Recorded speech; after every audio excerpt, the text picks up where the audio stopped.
Cuando a mí me pasó, nunca pensé que podía ser una ACV. Yo no lo podía creer en el momento que estaba pasando. Sentía la lengua trabada. Y vi que traté de sentarlo y ya tenía el brazo derecho paralizado, no podía expresarse. Se me nublaba la vista y me dolía mucho la cabeza. Inolvidable, un dolor de cabeza espantoso. Después de un baño de inmersión, me desperté 22 días después en una clínica.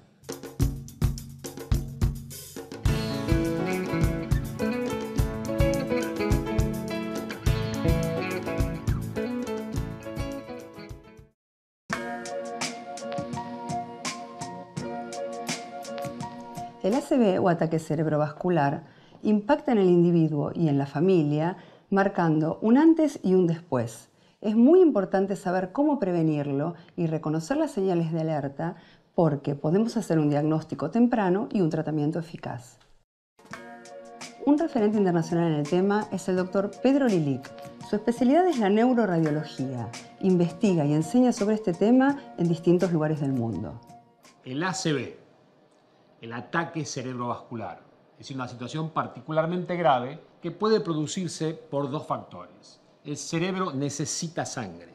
Si la sangre es interrumpida porque hay un coágulo, se tapa la arteria y eso es un ataque cerebral. El ACV isquémico se produce cuando una arteria cerebral se tapa. Esto puede pasar por una obstrucción en la misma arteria o porque un coágulo de otra parte del cuerpo se desprende y migra hacia el cerebro. Si hay un exceso de sangre y se rompe una arteria, también es un ataque cerebral y se le llama hemorrágico. El ACV hemorrágico, o también llamado derrame cerebral, se genera cuando en el cerebro se rompe una arteria y deja salir sangre hacia afuera. Cualquiera de esas dos situaciones es grave y debe ser tratada a tiempo. ¿Para qué? Para que el enfermo sobreviva y sin secuelas, conservando una importante calidad de vida. El ACV es un problema que afecta a mujeres y hombres y puede suceder a cualquier edad. Es la primera causa de discapacidad y ocupa el tercer lugar como causa de muerte a nivel mundial. El ACV o ataque cerebral es una enfermedad que ataca a ambos sexos indistintamente y que puede ocurrir a cualquier edad. Hoy por hoy constituye la primera causa de ingreso a las unidades de emergencia por enfermedad de causa neurológica. Respecto de las estadísticas, en Argentina tenemos una cifra de incidencia que es similar al resto del mundo, con 180 casos cada 100.000 habitantes por año. Cuando terminé de cenar, estaba sentada, me paralizó toda la parte izquierda y me caí de la silla. Sentí unos sonidos raros que Néstor hacía con la boca, la nariz, hacía unos sonidos raros. Entonces le pregunté qué pasaba y no me contestó. Y le digo, Néstor, ¿estás bien? Y vi que traté de sentarlo y ya tenía el brazo derecho paralizado, no podía expresarse, la mirada era completamente diferente a la de él. Llamé inmediatamente a emergencias.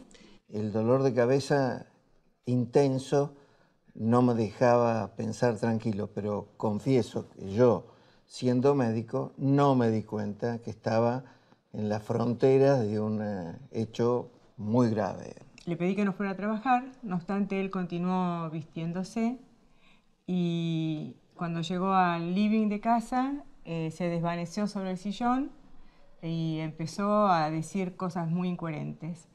El lema propuesto por los expertos de tiempo es cerebro es importante porque tenemos un tiempo para actuar, por eso es importantísimo reconocer las señales de alerta. Estas son signos que nos avisan que podemos estar sufriendo un ACV. Usamos una regla mnemotécnica para reconocer los signos o las señales de alerta cuando se está por producir un ACV. De esta regla mnemotécnica nosotros usamos 5C. Cabeza, repentino dolor de cabeza de máxima intensidad nunca antes vivido. Ceguera, pérdida repentina de la visión de un ojo, o ver doble o en forma borrosa. Confusión, aparición inesperada de problemas para hablar o entender. Cuerpo, falta de coordinación en forma repentina, pérdida de fuerza en un brazo o una pierna de un mismo lado del cuerpo. Caminata, súbita alteración del equilibrio para caminar. Llamo inmediatamente al médico que me dice que acuda ya a la clínica. Periodo de ventana o ventana terapéutica. Es aquel periodo de tiempo en el que, una vez detectado el ACV, puede ser tratado con éxito. En ese caso, el paciente tiene un tiempo que va entre las 3 a las 8, hoy en día hasta las 12 horas. Si nosotros logramos tratar al enfermo en ese periodo de ventana, podemos recuperar casi integralmente su cerebro. El diagnóstico y tratamiento rápido de un ataque cerebrovascular disminuye las secuelas. También recuerdo claramente que la ambulancia llegó rápido, me bajaron de la ambulancia y muy rápidamente me llevaron a un equipo, creo que era un equipo de resonancias, que se escuchaba, recuerdo claramente los sonidos muy fuertes, no es que estuviera demasiado consciente tampoco, ¿no? Ahí me medican de forma inmediata, me internan y me mandan a realizar una serie de estudios. Tomografías, resonancias, ecodoppler. Los estudios por imágenes, como la tomografía y la resonancia magnética, son imprescindibles en la evaluación de los pacientes con ACV.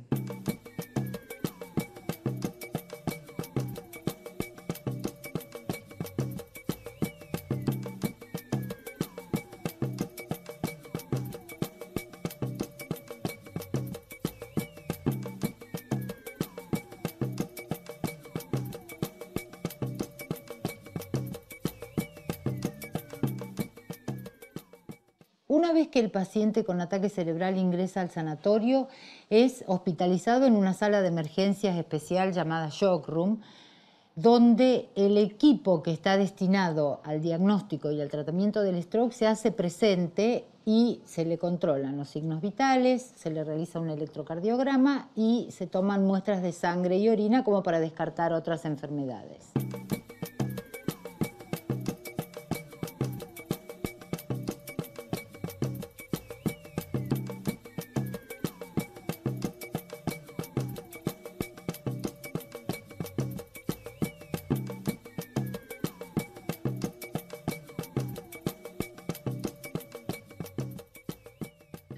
Inmediatamente después de evaluadas las funciones vitales del paciente, se realiza una tomografía computada de cerebro que tiene por objeto descartar que sea un ACV hemorrágico, un tumor, un traumatismo, y seguidamente se realiza una resonancia magnética, idealmente con un campo alto, que es lo que nos permite a nosotros evaluar la fisiología del cerebro.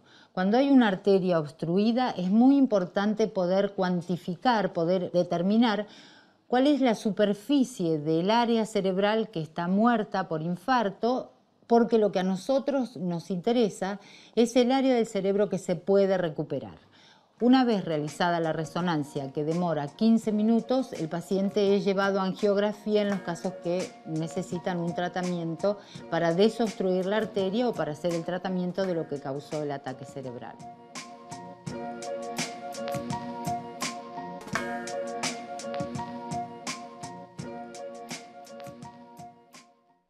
El ACV puede ser tratado. ¿Qué se necesita para tratarlo? Lo primero es este ámbito físico, lo que nosotros los médicos llamamos unidad de stroke. Es muy importante porque tenemos todos los elementos para poder tratarlo rápidamente y efectivamente. Lo segundo y más importante aún, el equipo del ACV.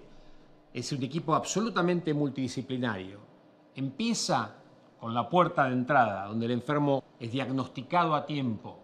Ese equipo necesita un médico emergentólogo, por ejemplo. Posteriormente, médicos neurólogos, neurocirujanos, neurointensivistas que cuidan posteriormente al paciente luego de la intervención. Allí entran en acción 3 servicios profesionales, o sea, 2 quirúrgicos y el del neurointensivista, que trabajan en forma conjunta. A Juan Carlos se le interviene inmediatamente y bueno, ahí le hacen un cateterismo. Cuando me sacaron del resonador apareció el cirujano jefe, el que conducía el equipo, y recuerdo que dijo, bueno, vamos a llevarlo a ver si podemos hacer que se mueva el brazo. Y yo pensé que íbamos a alguna sesión de kinesiología. No, fuimos al equipo en el cual hicieron el cateterismo. eso con anestesia local, o sea, no es que estuviera demasiado consciente, pero estuve bastante consciente todo el tiempo. ACV isquémico, falta sangre en el cerebro. Básicamente pasa porque se ocluye una arteria, a veces una gran arteria. Si ustedes miran en la pantalla detrás mío, van a ver que del lado izquierdo falta una arteria, del lado derecho entra la arteria carótida perfectamente bien, del lado izquierdo esta arteria falta. ¿Por qué? Porque está ocluida. ¿Esto qué produce a nivel cerebral? Falta de sangre. Consecuentemente, falta oxígeno, como lo podemos ver en la pantalla que tenemos de este lado, en la pantalla de colores. ¿Se acuerdan cuando hablábamos de periodo de ventana? Tenemos un periodo en el cual, si nosotros tratamos a ese enfermo y miramos estas imágenes, podemos ver si este cerebro todavía es salvable. Una de las formas de salvar este cerebro es abriendo esta arteria que está ocluida. Tenemos un nombre específico para esto, es penumbra. Es ese estadio que fue afectado, está inflamado, está atontado alrededor, pero lo podemos rescatar, lo podemos salvar. ¿Cómo hacemos esto? Pasamos un microcatéter, lo colocamos dentro del trombo y entonces intentamos abrir, sacar este trombo. Esto se llama trombectomía o fibrinolisis. Hasta hace poco tiempo solamente disponíamos de 3 horas para realizar el tratamiento de un ataque cerebral. Últimamente, el avance de las técnicas de neuroimagen nos permite prolongar este tiempo terapéutico, que es lo que nosotros denominamos ventana terapéutica, y que en algunos casos se extiende hasta 8 o más horas, pudiendo llegar hasta 12 horas en algunos pacientes seleccionados. El beneficio se obtuvo a través de imágenes, de estudios como son la resonancia magnética, la tomografía multislice, las angiografías, que nos permiten evaluar el tejido cerebral recuperable del tejido cerebral que ya murió como consecuencia del ataque cerebral.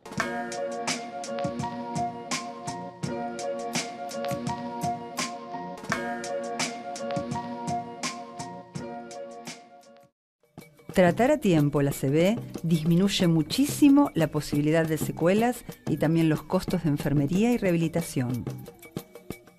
Durmiendo 3-4 horas por día, con un exceso de tabaco de unos 4 paquetes diarios, gracias a mis malos hábitos, esos produjeron que el aneurisma, que indudablemente siempre lo tuve, estallara. Aneurisma cerebral. Es una dilatación de una arteria del cerebro que se puede romper y ocasionar entonces un ACV hemorrágico, un ataque cerebrovascular hemorrágico.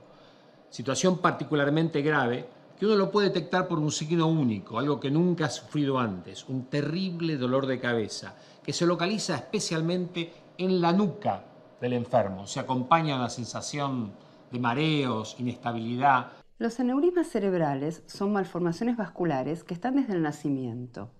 Consisten en arterias que tienen una pared débil y esta hace que se dilaten y formen como un globo. Los familiares de pacientes que han tenido aneurismas cerebrales tienen que estudiarse, no porque esta enfermedad sea hereditaria, pero hay una alta predisposición de que puedan tenerla. El tratamiento de los aneurismas cerebrales puede hacerse por cirugía convencional, que es cuando se abre la cabeza. Otra forma de tratar los aneurismas cerebrales es por medio del cateterismo. Esta es una forma de tratamiento mínimamente invasiva, ya que se pincha la arteria y se colocan dispositivos por dentro de esta para lograr tapar el aneurisma. El aneurisma debe ser excluido totalmente de la circulación, no se lo tiene que ver más. ¿Cómo podemos hacer esto? Podemos ingresar por una pequeña incisión en la pierna y dirigirnos hacia el aneurisma y sellarlo, introduciendo unos pequeños adminículos muy pequeños, como el pelo más o menos, pero de platino, que es un material biológicamente compatible, y queda el aneurisma entonces sellado, excluido. Hay casos donde esa técnica no puede utilizarse por diferentes razones. En ese caso lo que hacemos, especialmente los aneurismas grandes o gigantes, donde en realidad falta un pedazo de arteria, ¿qué hacemos? Le colocamos una nueva arteria por la pierna, introducimos un pequeño catéter nuevamente y reconstruimos con un dispositivo que se llama dispositivo de flujo, reductor de flujo.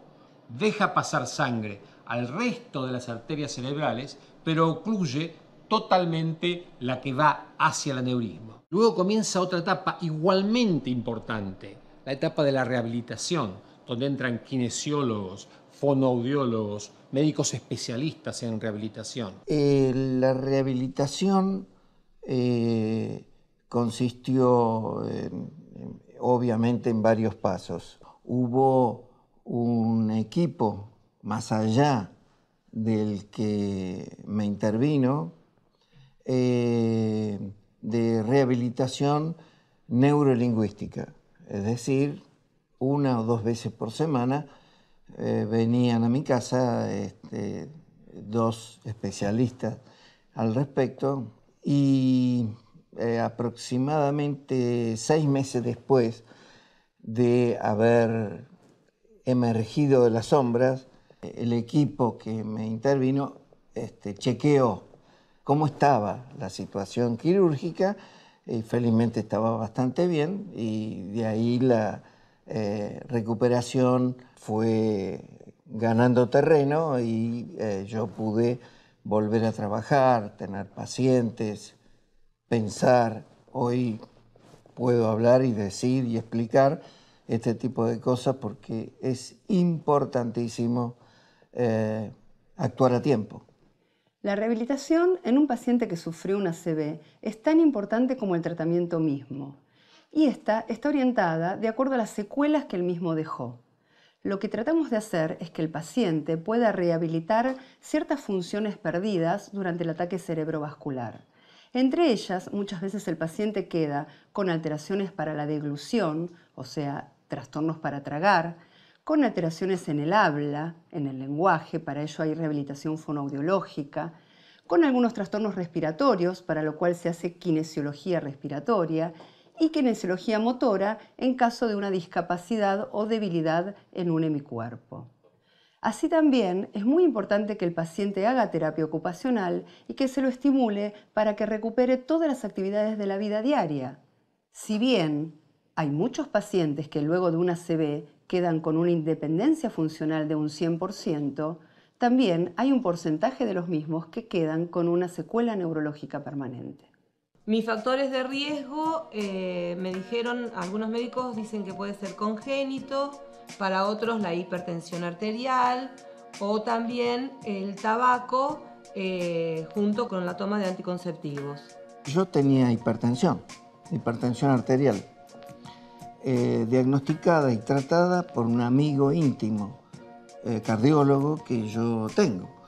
En 30 días, más o menos, 30, 40 días, yo normalicé mi hipertensión arterial.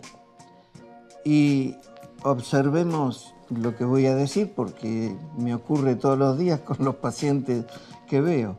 Es decir, creí que ya estaba todo solucionado y abandoné la medicación. Como concepto básico y con este cambio de paradigma en los criterios de ACV, hoy por hoy reconocemos que no se puede llamar accidente, sino que es un ataque porque el ACV es prevenible, es una entidad que se puede prevenir. Entonces, la forma de prevenir un ataque cerebral es controlando los factores de riesgo.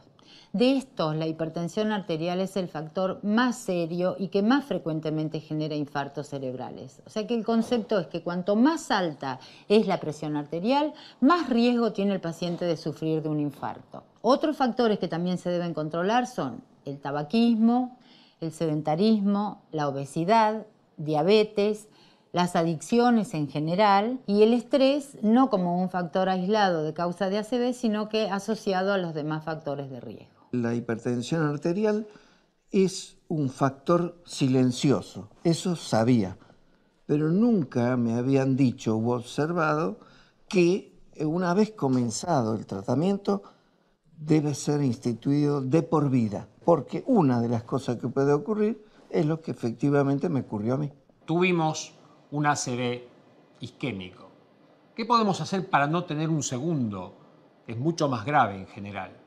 Tenemos que prevenirlo, tenemos que bajar nuestros factores de riesgo, tenemos que cambiar, tenemos que bajar el colesterol, tenemos que hacer una vida higiénico-dietética, tenemos que hacer gimnasia, tenemos que caminar, tenemos que prevenir este segundo ataque, que en general es mucho más riesgoso que el primero e interrumpe sobre todo la rehabilitación que estábamos haciendo con el primero. Cuidemos el cerebro moviéndonos, en movimiento. Ahora me cuido mucho, me cuido las comidas, todas las indicaciones médicas las cumplo. Tengo que andar, tengo que caminar, tengo que andar. No me puedo estancar. Y bueno, donde encuentro un banco me siento. Recuerde las 5C de las señales de alerta. Estos son signos, síntomas neurológicos que comienzan de forma súbita. Cabeza, dolor muy fuerte de máxima intensidad, nunca antes sentido, que puede llevar a la pérdida de conocimiento o desmayo. Ceguera, si pierde visión de un ojo o ve doble o tiene visión borrosa.